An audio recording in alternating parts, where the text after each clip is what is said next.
Hi, I thought you had some really good points, but I just wanted to ask you about hybrids and stuff because I'm here studying biology, and so we've learned a lot about genetic mutations and disorders and such, and there actually are hermaphrodite human beings where they have both ovaries and testicles, and that, I have it right here.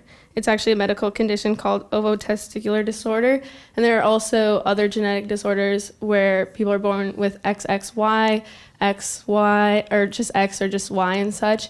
And while it may seem rare, there are hundreds of thousands of people born with this each year.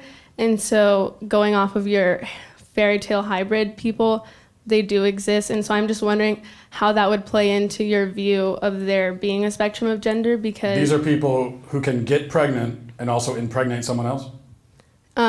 Yes. Hermaphrodites, they have both ovaries and testicles. No. If such a person existed, that would certainly, I would not include that part in my next speech. But such a person does not exist. Now, intersex and now the genetic deformities you're talking about obviously do exist, and I expected someone to bring that up in the Q&A. I think it's a fine point to bring up. Two things I would say to that. Number one, that actually has nothing to do with transgenderism, because when when we talk about transgender, we're talking specifically about intersex people, then we would just say intersex.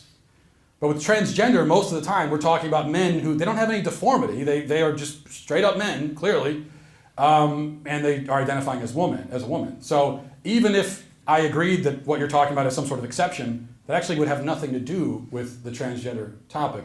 But I don't think it is an exception because, as I said, I think a true a true resident of the middle circle of the Venn diagram would be someone who has the reproductive capabilities of both genders.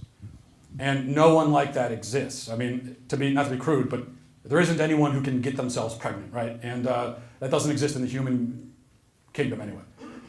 So I think what you're talking about there are people who have deformities, and so in their case, it would be more difficult than usual to determine what their actual biological sex is, because the usual indicators aren't there or aren't as obvious, but that doesn't mean that they don't have a biological sex. It's just not as clear.